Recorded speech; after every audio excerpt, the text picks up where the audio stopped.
You know, we live in a world that is just constantly screaming at us to do more, be more, and get it all done faster. But what if the real secret to long-term strength isn't about pushing harder? What if it's about knowing exactly when to pull back? Today, we're going to explore that very idea, the art of the break. Think about it. Our entire culture seems to be built on a few really relentless demands. It all starts with this one, the constant push to be number one, to get out in front of everybody else. This intense pressure to always race ahead. And of course, just being ahead, that's not enough. You have to get there faster. This is that feeling of needing to spur on the horses, to accelerate, to never let up, to just constantly increase your speed. So how in the world are you supposed to maintain that insane pace? Well, by working like an ox or a horse, of course. You're just expected to work tirelessly, with no complaints, no rest. You almost become a tool, just another cog in the productivity machine. And it all comes together in this one final, ultimate command. Get it done now.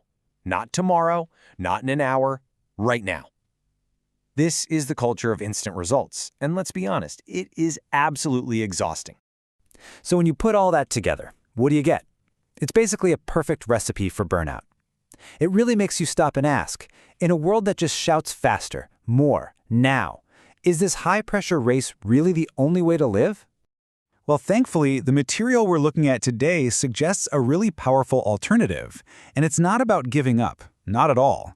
It's about finding a completely different kind of strength, something we can call the art of the break. This one question right here, this is the heart of the entire philosophy. It's such a simple idea, but it feels almost radical in our hustle-obsessed world. I mean, what if the most strategic, powerful move you could make is to just ease up a little? And this idea is captured so well in this phrase, feng ziji yi ma, which basically means give yourself a break. But here's the key thing to understand. This is not about being lazy. It is a strategic pause. It's a conscious choice you make to protect your energy and your sanity for the long haul. Okay, but the second we start talking about taking it easy, a huge question pops up, right? How do we know we're taking a healthy, strategic break and not just, well, slacking off? Let's actually dig into that distinction. I mean, this is the number one concern, isn't it? Is this whole philosophy just a fancy excuse to get out of doing our work? Well, the source material actually gives us a really clear way to tell these two things apart.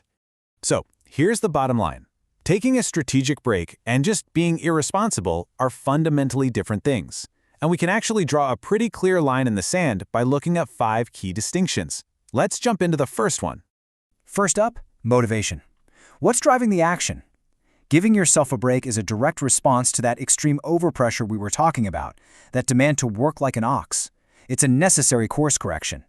Evading responsibility, on the other hand, is about ignoring a totally fair and reasonable duty, even when that crazy pressure isn't there. The second big difference is frequency. A real break is strategic, and it's occasional. It's like a pit stop in a race, designed to get you back on the track stronger. Irresponsibility, though, isn't a one-time thing.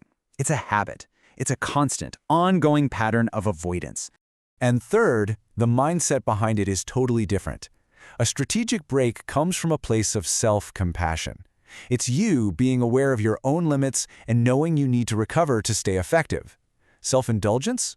That's often just mindless. It's chasing ease without thinking about the consequences down the road. Number 4 is so important. What's the impact on everyone else? See, this whole philosophy is reciprocal. When you learn to give yourself a break, you naturally start giving other people a break too. But evading your responsibilities, that does the exact opposite. It almost always ends up dumping your work and your stress right onto somebody else.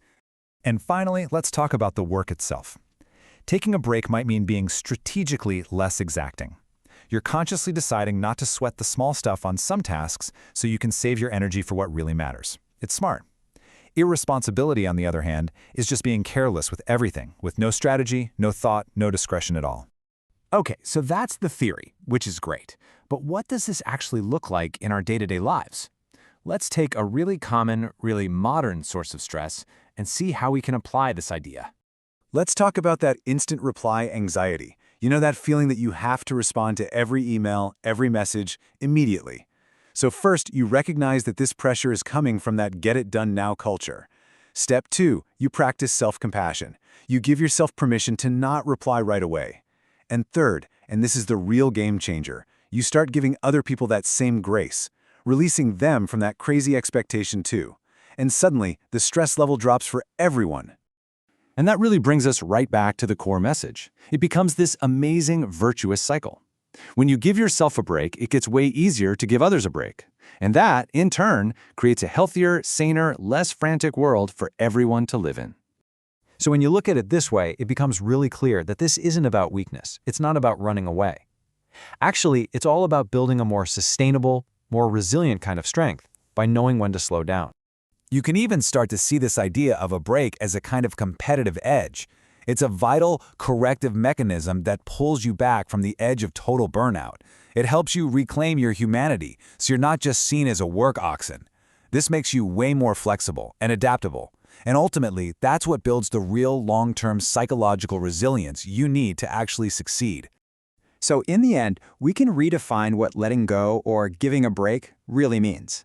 It's not some passive act of surrender. No way. It's a sophisticated, active strategy for psychological survival and for building real, lasting strength in a world that seems designed to grind you down. So, I'll leave you with this final thought. In that constant, frantic race to get ahead, just imagine, what incredible things could you achieve if you actually, strategically, gave yourself permission to pause? Thanks so much for joining me for this one.